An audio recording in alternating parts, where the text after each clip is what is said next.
We wait for life to test us, but the Stoic doesn't wait. He trains. Most people live hoping for comfort and fearing discomfort. They pray that adversity doesn't knock, and when it does, they scramble. But the Stoic does the opposite. He steps into discomfort voluntarily. Not because he loves pain, but because he loves freedom. And real freedom begins when you stop avoiding what's hard and start choosing it. Voluntary discomfort is not about suffering for its own sake. It's about preparation. It's about choosing challenge before it chooses you. Because when you've trained your mind to endure the cold, the silence, the hunger, the pressure, you don't panic when life delivers them unexpectedly. You're already familiar with the terrain. This episode is not a call to make your life miserable. It's an invitation to take back control, to stop living on autopilot, to stop chasing softness. Because when you avoid all pain, you also avoid all growth. But when you face difficulty on your terms, when you choose it with purpose, you become something rare, someone the world cannot shake. 1. Choose challenges before they choose you. Most people wait. They wait until life forces them into discomfort, until the storm arrives, until the ground beneath them shakes, and only then, when it's too late to prepare, they begin to wish they were stronger. But the Stoic doesn't wait for adversity. He invites it. He seeks it. Not recklessly, not with drama, but with discipline. He chooses challenges before they choose him, because he knows the world is unpredictable, but his preparation doesn't have to be. The wisdom here is simple. What you choose to endure now, on your own terms, will not break you later when you have no choice. The person who voluntarily steps into cold, into discomfort, into silence, into resistance, doesn't panic when these things arrive unannounced. He's not surprised. He's not soft. He's familiar with the terrain. This is why the Stoic fasts, even when there's food.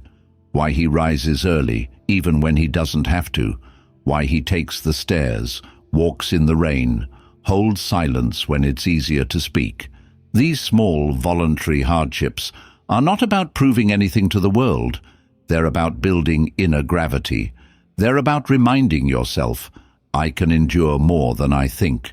We live in a culture that worships comfort. Everything is designed to be easier, faster, softer, more convenient. And while that feels good temporarily, it leaves people fragile. One unexpected event, a job loss, a breakup, a crisis, and their whole world collapses. Not because the event was extraordinary, but because their tolerance for adversity was non-existent. They never trained for it. But the Stoic sees comfort differently. He doesn't avoid it, but he doesn't depend on it. He uses it wisely, but doesn't build himself around it, because he knows that true strength is forged in friction. And the only way to grow familiar with friction is to walk into it with your eyes open. Seneca said, "Set aside a certain number of days during which you shall be content with the scantiest and cheapest fare, with coarse and rough dress, saying to yourself the while, 'Is this the condition that I feared?'" This is not a rejection of abundance.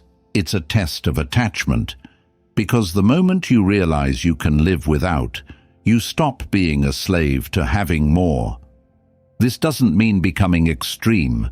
It means becoming intentional, choosing discomfort that sharpens you, that expands your edges, that reveals your weak points so you can strengthen them before they're exposed by crisis. You fast, not to suffer but to understand your hunger. You rise early, not to impress, but to command your time. You face cold, sweat, friction, not to punish your body, but to liberate your will. Because here's the truth: life will challenge you, whether or not you've trained for it. And if you've waited until the challenge arrives to build your resilience, it might be too late. But if you choose the small daily difficulties, if you lean into what's hard now, you'll meet the storm like someone who's already walked through wind, calm, ready, steady. So ask yourself, what hard thing am I avoiding? And better yet, what challenge can I choose today, not to suffer, but to grow? The answers won't be comfortable, but they will make you strong. And that strength? It's not loud, it's not showy, but when the world shakes, you'll be the one who doesn't fall. 2. Discomfort builds mental muscle. You don't get stronger by avoiding weight. You get stronger by carrying it, not all at once, not beyond your limits, but consistently, with intention. And the same is true for the mind. If you protect it from every strain, every challenge, every discomfort, it weakens, slowly, quietly, until one day you find yourself overwhelmed by problems that once would have been trivial. That's why the Stoic embraces discomfort, not because he enjoys it, but because he knows it builds mental muscle. The mind is like any other part of you. It needs resistance to grow. It needs friction. It needs effort. The Stoic doesn't seek a life free of pain. He seeks a life where pain is understood, where it is used, refined, respected, not feared. Every time you push through discomfort, your mind becomes more capable of handling adversity. You train your thoughts the same way you train your body, by showing up, even when it's hard. And discomfort comes in many forms. It's not just physical, it's emotional, it's psychological, it's sitting in silence when your instincts scream for distraction. It's holding your tongue when your ego wants to speak. It's doing the work when no one's watching. It's facing the truth about yourself, even when it stings. These aren't grand gestures, but they are real practice. Seneca once wrote, "Difficulties strengthen the mind as labor does the body." That's not just poetic, it's practical. It means that every small act of endurance shapes the kind of person you become, not by force, but by repetition. And over time, discomfort becomes less threatening. You stop fearing it. You begin to see it as feedback, as opportunity, as sharpening. But modern life makes this hard. We are surrounded by comfort.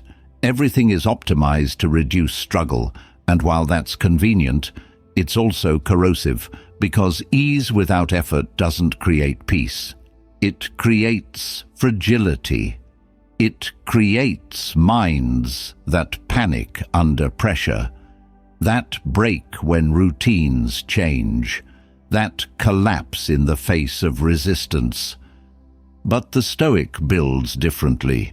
He welcomes strain in small doses. He doesn't make life harder than it needs to be. He just refuses to make it so easy that he forgets how to carry weight, because he knows that real life will demand it. And when that day comes, he doesn't rely on motivation. He relies on the muscle built from thousands of silent reps, of patience, of discipline, of endurance. You won't see the results overnight. There are no trophies for doing the hard thing quietly, but over time, something shifts. You become less reactive, less dependent, more grounded. When others look for exits, you look for resolve. Not because you're tougher, but because you've trained. So if you want to build mental strength, don't wait for life to throw you into crisis. Create resistance. Seek friction. Choose the action that stretches you, not to break, but to build, because the mind you train today is the one that will carry you through tomorrow. 3. Fast, sweat, simplify. There's a kind of strength that isn't built by addition, but by subtraction. In a culture that constantly tells you to want more, get more, do more, the Stoic does something different. He steps back. He says no, not out of punishment, but out of purpose. He fasts, not because food is bad, but because control is better. He sweats, not because he hates comfort, but because he honors effort. He simplifies, not because he rejects abundance, but because clarity only emerges when you remove what doesn't matter. Let's start with fasting, not just from food, but from impulse. In modern life, the moment we feel a twinge of discomfort, we reach for sugar, for noise, for distraction. We eat not because we're hungry, but because we're bored, restless, or anxious. But when you fast, even for a short time, you confront that habit. You watch the urge rise, and you choose not to obey it. And in that choice, something powerful happens. You reclaim authorship over your instincts. Fasting isn't just physical, it's philosophical. It's a reminder that you are not a slave to sensation, that you can feel something, hunger, discomfort, frustration, and not be ruled by it. Seneca practiced this often, deliberately eating rough bread and wearing simple clothes. Why? To train the mind to detach from luxury, to remember that value doesn't come from indulgence, but from resilience. He wanted to know, what happens when I strip things away? Am I still strong, still clear, still me? Now consider sweat. Not the glamorous kind, not the fitness as lifestyle kind, but real, honest effort. The Stoic doesn't train for aesthetics. He trains for discipline, for grit, for that primal feeling of doing something difficult, something that makes the body ache and the mind want to quit, and choosing to continue. That is a ritual of willpower, a daily reminder that the path to inner peace is not always paved with stillness. Sometimes it's built in motion, in fatigue, in pain earned through choice. There's something spiritual in sweat. When you sweat with purpose, not in reaction to life, but in preparation for it, you sharpen both body and soul. You learn how to breathe through the burn, how to endure the strain, how to stay present when every part of you wants to escape. And that's not just fitness, that's training for life. Because one day, life will get heavy, and you'll be glad you've practiced carrying weight. And finally, simplicity, perhaps the most difficult of the three, because unlike fasting or sweating, there's no clear effort in simplifying. It's quiet, subtle, internal, but when done with intention, it changes everything. The Stoic simplifies not to live with less, but to live with less noise. He removes the clutter, physical, mental, emotional, not for trend, but for truth. Look around your life. How many things are there just because they were easy to keep? How many decisions do you make out of habit, not meaning? How many distractions are so subtle you don't even see them as distractions anymore? Simplifying is an act of rebellion against chaos. It says, I don't need to be overstimulated to feel alive. I don't need 1,000 options. I just need what's true. Marcus Aurelius once reminded himself, if it is not right, do not do it. If it is not true, do not say it. That's simplicity, cutting through the noise, reducing action to essence. And when you live that way, with fewer impulses, fewer dependencies, fewer layers, your mind begins to clear. You see yourself better. You see your values better. You see where you've been performing and where you've simply been alive. Fasting, sweating, simplifying, these are not ancient rituals. They're modern necessities. In a world that bombards you with more, the Stoic trains you to want less, not because life should be hard, but because you should be hard to break. And that strength? It's built in the quiet resistance of excess, in the choice to step back, to go without, to embrace the difficult, not because it's glamorous, but because it's real. So ask yourself, when was the last time I went without on purpose? When was the last time I chose effort instead of ease? When was the last time I made space instead of adding more? If the answer is rare, then your training begins now. And the training is simple: fast, sweat, simplify. Do it not to prove anything, but to remember who you are beneath all the noise. 4. Harden yourself with purpose. The world does not ask for your permission before it tests you. It doesn't give you time to prepare. It doesn't wait until you're ready. One day, without warning, the storm arrives. The loss hits. The plan falls apart. And in that moment, the question isn't whether life is hard. It's whether you are. And the Stoic doesn't wait to find out. He chooses to harden himself, not out of bitterness, but out of purpose. There's a difference between being numb and being forged. Stoicism doesn't teach you to ignore pain. It teaches you to engage with it deliberately so that it no longer owns you, to expose yourself in small doses to discomfort so that when real adversity arrives, your foundation doesn't crack. You don't crumble, you don't panic. Because you've been here before, not exactly, but close enough to hold your ground. To harden yourself doesn't mean to become cold. It means to become capable.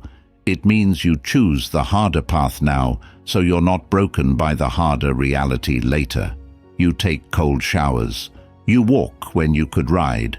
You resist impulses that promise pleasure but deliver weakness, not because you enjoy struggle, but because you understand what's at stake if you don't. Seneca wrote, "A man should be toughened while he is young to all the hardships that he may have to face." This isn't about physical age, it's about readiness. Because if you're constantly chasing comfort, then the moment life removes it, you suffer twice. You suffer from the pain itself and from your lack of resilience. But if you've trained your body to endure the cold, your mind to accept the silence, and your soul to carry the weight of solitude, then you suffer less. Because the pain isn't unfamiliar. It's not a threat. It's part of the training. But let's be clear, hardening yourself doesn't mean becoming rigid. It means becoming resilient. You don't resist reality. You prepare for it. You bend without breaking. You adapt without losing your core. And that kind of strength isn't loud. It's quiet. It's built in the moments when no one is watching. In the early mornings. In the last reps. In the silence of saying no when yes would be easier. Hardened by purpose means you remember why you're doing this. You don't seek discomfort for the sake of pain. You seek it for the sake of clarity, of strength, of depth. Because you've chosen to live deliberately, not just float, not just survive, but shape yourself, moment by moment, into someone who can carry not just your own life, but the weight of others too. This shows up in the way you walk through stress, in how you respond when plans fall apart, in how you breathe when conflict arises, not with panic, not with blame, but with calm, because you've trained in the quiet. You've learned to suffer small, so you don't collapse when the suffering grows large. So ask yourself, am I building softness or strength? Am I drifting into comfort, or choosing conditions that sharpen me? The world will not give you an easy path. But the Stoic doesn't expect one. He doesn't need ease. Because he's trained for the opposite. And that training? It's not about pain. It's about becoming someone life can't easily shake. 5. Soft living weakens resolve. Comfort is seductive. It whispers promises of ease, pleasure, and peace, and at first it delivers. The bed is warm, the food is rich, the distractions are endless. But there's a hidden cost. The longer you stay in that softness, the more your inner edge dulls. And one day when life gets hard, as it always does, you'll realize something terrifying. You've forgotten how to fight. That's why the Stoic resists soft living. Not out of guilt, not out of shame, but because he knows that over time, comfort becomes a cage. Soft living doesn't happen all at once. It begins in small decisions, skipping the workout, delaying the hard conversation, choosing comfort over courage, avoiding the task that challenges you in favor of the one that soothes you. These decisions don't feel dangerous in the moment, but they compound. And the person you become after years of avoiding discomfort is fragile, even if your life looks full. We've been told that a good life is a comfortable one, that the goal is more ease, more luxury, more convenience. But look closely. Are people really happier this way? Or are they more anxious, more dependent, more easily broken by the smallest stress? The truth is, when life is too soft, you become soft, not gentle, but fragile. And the Stoic wants nothing to do with fragility, because fragility breaks under pressure. Strength bends, adapts, grows, and strength is only built through resistance. Marcus Aurelius ruled an empire, yet he trained himself in discipline and denial. Why? Because he knew that power means nothing if the soul behind it is weak. He wrote, "It is not death that a man should fear, but never beginning to live." And soft living, a life built only on comfort, is not living. It's surviving, it's numbing, it's drifting. A strong life requires sharpness, a clear mind, a ready body, a spirit trained in friction. That doesn't mean you reject joy. It means you earn it. You delay gratification. You make room for the difficult. You create conditions that force your will to grow. And the man who chooses challenge on his own terms is the man who doesn't collapse when it arrives on someone else's. Soft living also weakens discipline. It tells you you deserve a break, even when you haven't earned it.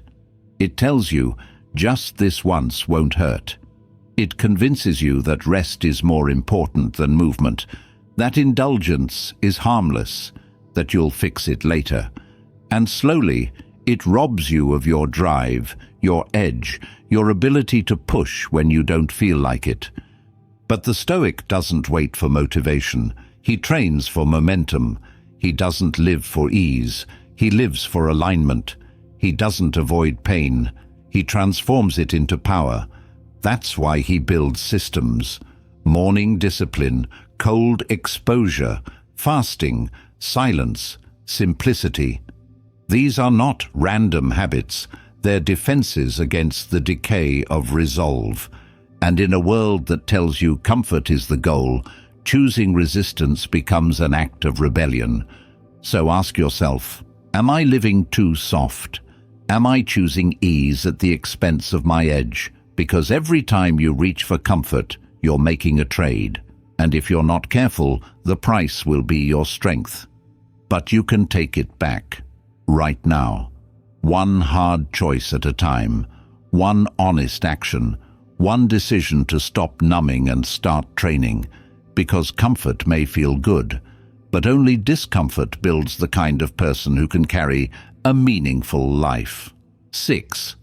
Control begins with self-denial. Everyone wants control over their time, their emotions, their life, but few are willing to earn it, because real control doesn't come from mastering the world. It comes from mastering yourself. And that mastery doesn't begin with motivation or willpower. It begins with self-denial, the ability to say no, not because you have to, but because you choose to. Because you know that freedom isn't the ability to have everything, it's the discipline to choose what truly matters. The Stoic trains this every day. He denies himself the easy indulgence, the shortcut, the quick comfort, not out of guilt, but out of clarity, because each time you resist a craving, a distraction, an unnecessary luxury, you reclaim a piece of yourself.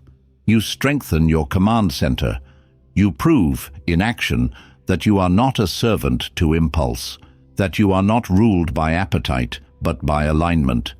This isn't about extreme asceticism. It's about reclaiming your edge, about sharpening the blade of your willpower, because the mind, just like the body, softens without resistance. If you always say yes to what feels good now, you will always say no to what serves you long term. But when you train in self-denial, when you choose the hard over the easy, the useful over the comfortable, the quiet over the impulsive, you become dangerous in the best way possible. Seneca said, "No man is free who is a slave to his passions." And that slavery doesn't look dramatic. It shows up in small habits: scrolling instead of thinking, eating when you're not hungry, buying things you don't need, avoiding silence because it forces you to face yourself. These aren't sins, they're signs. They show you where your inner command has eroded. And the Stoic sees those moments not with shame, but with opportunity. Each is a chance to reclaim authority.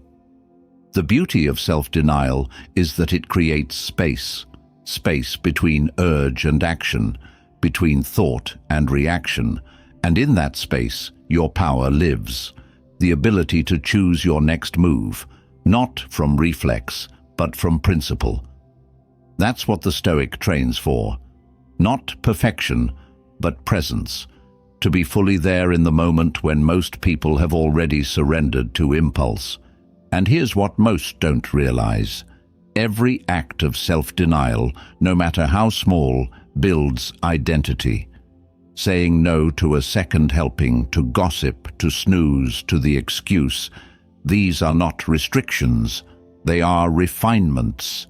Each one shapes the kind of person you are becoming. Not someone who resists life, but someone who leads it, quietly, deliberately, without apology. And when crisis comes, when pressure builds, when temptation rises, you won't need to find your strength. It will already be there. Because you didn't borrow discipline from inspiration, you built it from practice. So the next time something calls for your attention, your appetite, your time, pause. Don't answer automatically. Ask yourself, is this aligned with who I'm trying to become? Or is it just easy? And then act. Not from impulse, not from fear of missing out, but from clarity. Because control, the kind that matters, begins not with domination, but with denial. 7. Experience what you fear. Fear, when left unchallenged, grows in the dark. It becomes louder, sharper, more controlling, not because the threat is real, but because your distance from it allows imagination to fill the gap. The Stoic refuses to let that happen. He doesn't run from fear. He walks into it, slowly, deliberately, consciously, because he knows the only way to diminish fear's power is to face it, to experience what you fear, not in theory, but in practice. We often believe fear is a signal to turn back. That discomfort is a warning, and unease is a threat. But the Stoic redefines that. To him, fear is information, not a command. It shows you where your edge lives, where your growth is waiting, where your freedom is still being held hostage by an old story, an old wound, or an old limitation. And the only way to dissolve that hold is to go there. This doesn't mean diving recklessly into danger. It means approaching your fears with curiosity and intention. Afraid of judgment? Speak your truth in a room full of silence. Afraid of failure? Try something where success isn't guaranteed. Afraid of being alone? Sit in it, breathe through it, and discover what part of you has been outsourcing your peace. Because what's on the other side of fear is often clarity.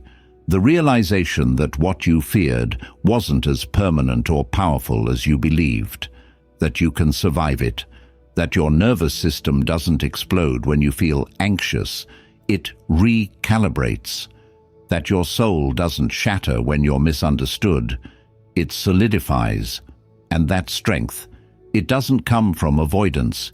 It comes from exposure, repetition, and reflection. Seneca once wrote, "We suffer more often in imagination than in reality, and nothing makes that more obvious than experiencing the thing you've been afraid of and realizing you can endure it."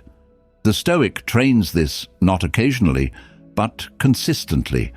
He places himself in situations that test him, walking into discomfort on purpose, choosing challenge when comfort is available, not because he wants to suffer, but because he wants to see clearly. And nothing clears the fog of fear faster than reality.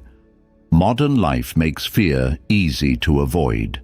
You can hide behind screens, stay within routines, explain your way out of anything. But avoidance doesn't bring peace. It just delays confrontation. And the longer you delay, the more fear grows. Not in truth, but in scale. A conversation becomes terrifying. A risk becomes catastrophic. And your world shrinks. But when you face what you fear, your world expands. Not because fear disappears, but because you change. You build evidence. You accumulate proof that you are stronger than you thought, that you can act in spite of discomfort. That fear is not a wall. It's a door. And the key is your willingness to walk through it. So ask yourself, what am I still afraid to experience? What do I keep putting off, not because I can't do it, but because I've never truly tried? Then make a plan, small, measurable, intentional, and step into it. Not for punishment, but for liberation. Because once you've experienced the thing you feared, it can no longer own you, and the person who is no longer owned by fear is truly free. 8. Growth demands discomfort. There is no transformation without tension, no growth without resistance, no evolution of the self that happens in perfect ease. And yet, most people chase comfort like it's the reward. They want the results without the struggle, the wisdom without the weight, the breakthrough without the breakdown. But the Stoic knows growth demands discomfort. It requires it. It feeds on it. Because discomfort isn't the enemy, it's the teacher. Think about anything meaningful you've ever done. Anything that made you stronger, wiser, more honest. Did it come wrapped in convenience? Did it arrive when everything felt safe, easy, and predictable? Or did it come after the stretch, the friction, the part of the journey where you weren't sure you'd make it through? The Stoic doesn't romanticize discomfort. He respects it. He understands that every time you feel resistance, you're being presented with a choice. Stay the same or step forward. Remain comfortable and familiar or risk discomfort and grow. And he chooses the path that sharpens him even when it stings, especially when it stings.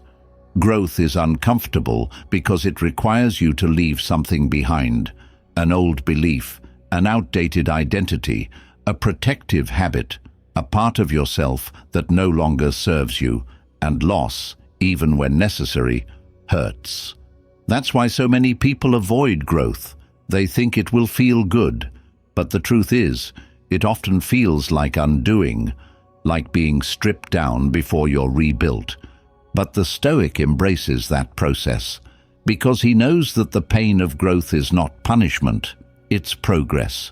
When your muscles ache after effort, you don't panic. You recognize the sign of rebuilding. The same is true for your character, your mindset, your inner strength. If you feel stretched, challenged, uncomfortable, you're in the right place. Marcus Aurelius reminded himself, "The impediment to action advances action. What stands in the way becomes the way." In other words, what you avoid may be exactly what you need. That fear, that doubt, that discomfort. It's not there to block you. It's there to build you. If you step into it, if you stay with it, if you don't run, it becomes your path forward. But growth doesn't demand dramatic suffering. It demands consistency, small, repeated exposure to what's hard, choosing the slightly harder option each day, not because you have to, but because you know that struggle expands capacity. And the person who embraces discomfort calmly, patiently, deliberately becomes capable of carrying more in every part of life. So ask yourself, where am I choosing ease over evolution? Where am I stuck, not because of a lack of opportunity, but because I refuse to be uncomfortable? And then ask the deeper question, who would I become if I leaned into that discomfort instead of avoiding it? You already know the answer, because nothing about real growth is passive. It demands something from you. It asks you to let go of who you were, to step into what you fear, and to trust that on the other side of discomfort is someone stronger, clearer, and more fully you. 9. Do hard things on purpose. Strength is not something you stumble into. It's something you choose again and again, not when it's easy, not when it's convenient, but when it's uncomfortable, when your body resists, when your mind doubts, when every part of you wants to turn back and you walk forward anyway. That's why the Stoic doesn't just wait for challenges. He creates them. He does hard things on purpose, because he knows that voluntary hardship builds a kind of strength that reactive suffering never will. Most people only confront difficulty when they're forced to. A health scare makes them value their body. A betrayal teaches them boundaries. A loss shows them the importance of presence. But the Stoic doesn't wait to learn. He doesn't wait until life humbles him. He humbles himself. He fasts, he trains, he delays comfort, he embraces discipline. Not because life demands it, but because he does. Doing hard things on purpose is a practice of leadership, not over others, but over the self. When you choose the cold shower, the extra rep, the difficult conversation, the silent hour of reflection, you are reminding yourself, I am in control. I do not need ease to function. I do not avoid friction. I grow through it. These are the words the world may never hear you say, but your mind hears them every time you act in alignment. There's power in that, quiet, humble power, the kind that builds identity without noise. Because when you regularly step into discomfort by choice, you're no longer shocked when life hands it to you by force. It's not foreign. It's not frightening. It's familiar. You've trained for this. Your body knows how to push. Your mind knows how to endure. Your character knows how to stand. Seneca understood this when he wrote, "Set aside a certain number of days, during which you shall be content with the scantiest and cheapest fare, so that you may be able to say to yourself, 'Is this the condition that I feared?'" That's not about deprivation. That's about building immunity. A kind of inner armor that makes you more resilient, not because you avoid suffering, but because you've practiced it, refined it, owned it. This isn't about proving something to others. It's not a competition. It's a quiet contract you make with yourself. I will not let comfort make me forget who I'm capable of becoming, because comfort, while soothing, slowly erodes discipline. But hardship, chosen deliberately, renews it, sharpens it, keeps it alive. And here's the paradox. The more you do hard things, the more life opens up. Not because life gets easier, but because you get stronger. You walk with more calm. You speak with more conviction. You face the unexpected with less fear, because you've trained yourself not to flinch. So ask yourself honestly, what hard thing am I avoiding? What challenge could I step into today, not because I have to, but because it would stretch me? Then do it. Not dramatically, not performatively, just quietly, on purpose. Because the person who does hard things by choice becomes the person who can handle anything by necessity. And that kind of person, he's not unbreakable, but he's unafraid. 10. The Stoic trains through trial. To the ordinary mind, hardship is something to avoid, something to pray away, to shield against, to survive.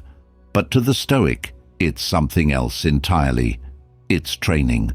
Every trial, every setback, every uncomfortable moment is an opportunity to refine the soul. Not to prove strength, but to build it. Because the Stoic doesn't ask for ease. He asks for the kind of challenge that sharpens his judgment, deepens his clarity, and reveals what's real beneath all the noise. This mindset flips everything. Most people wait until life collapses to begin reflecting. They wait for pain before they grow. They wait for loss before they learn. But the Stoic doesn't wait. He uses every moment, especially the difficult ones, as a chance to become better. When things go wrong, he doesn't curse the storm. He trains inside it. He watches his reactions. He tests his values. He observes his impulses. And in that awareness, he builds the kind of character that no comfort ever could. Marcus Aurelius lived this daily. He was emperor of Rome, surrounded by pressure, betrayal, loss. Yet in the midst of that chaos, he wrote to himself, "The impediment to action advances action. What stands in the way becomes the way." This is the heart of the Stoic path, using the trial as the tool, taking what was meant to break you and letting it build you instead. But make no mistake, this isn't passive endurance. This is active preparation. The Stoic isn't just waiting for life to test him. He's training now, through discipline, through deliberate discomfort, through small daily resistance that strengthens his ability to face the unknown. He fasts not to suffer, but to remind his body that hunger doesn't control him. He rises early not to impress, but to command the day before it commands him. He walks into silence, solitude, sweat. Not because it's pleasant, but because it's necessary. And when real trials come, illness, betrayal, loss, failure, he's not paralyzed, he's ready, because he's already practiced, not perfectly, but consistently. He's trained in low stakes for the high stakes. He's been building inner armor, not made of arrogance, but of awareness, of a calm mind, a steady spirit, a sharpened sense of what matters. The Stoic knows life isn't fair, but he also knows that fairness isn't the measure of a life. Readiness is. You don't get to control what comes next, but you get to control whether you've trained for it. And that training is not in the future. It's in the cold morning, the uncomfortable silence, the hard decision, the moment you choose challenge over comfort, not because it's fun, but because it's forging you. So ask yourself one last time, am I living like someone preparing for real life, or just hiding from it? Am I using the trial to complain, or to train? Because the Stoic's secret isn't that he never feels pain. It's that pain doesn't surprise him anymore. He's trained in it, and that training has made him clearer, stronger, free. Every day offers you a choice. Stay safe, stay soft, stay comfortable, or train. Not for applause, not for ego, but for truth, for strength, for the version of you that isn't just reacting to life, but shaping it. The Stoic doesn't wait for the world to test him. He tests himself, quietly, repeatedly, until adversity feels familiar and fear has nothing left to grip. Voluntary discomfort isn't about punishment. It's about preparation. You expose yourself to the cold so you don't fear it. You sit with silence so noise doesn't own you. You do what's hard on purpose so difficulty doesn't break you. because what you practice daily becomes who you are under pressure. And if you can hold yourself in discipline when it's optional, you'll hold yourself in strength when it's necessary. So remember this: comfort is tempting, but it doesn't make you ready. And if life throws you into the fire tomorrow, you won't rise to the level of your goals. You'll fall to the level of your training. Train well.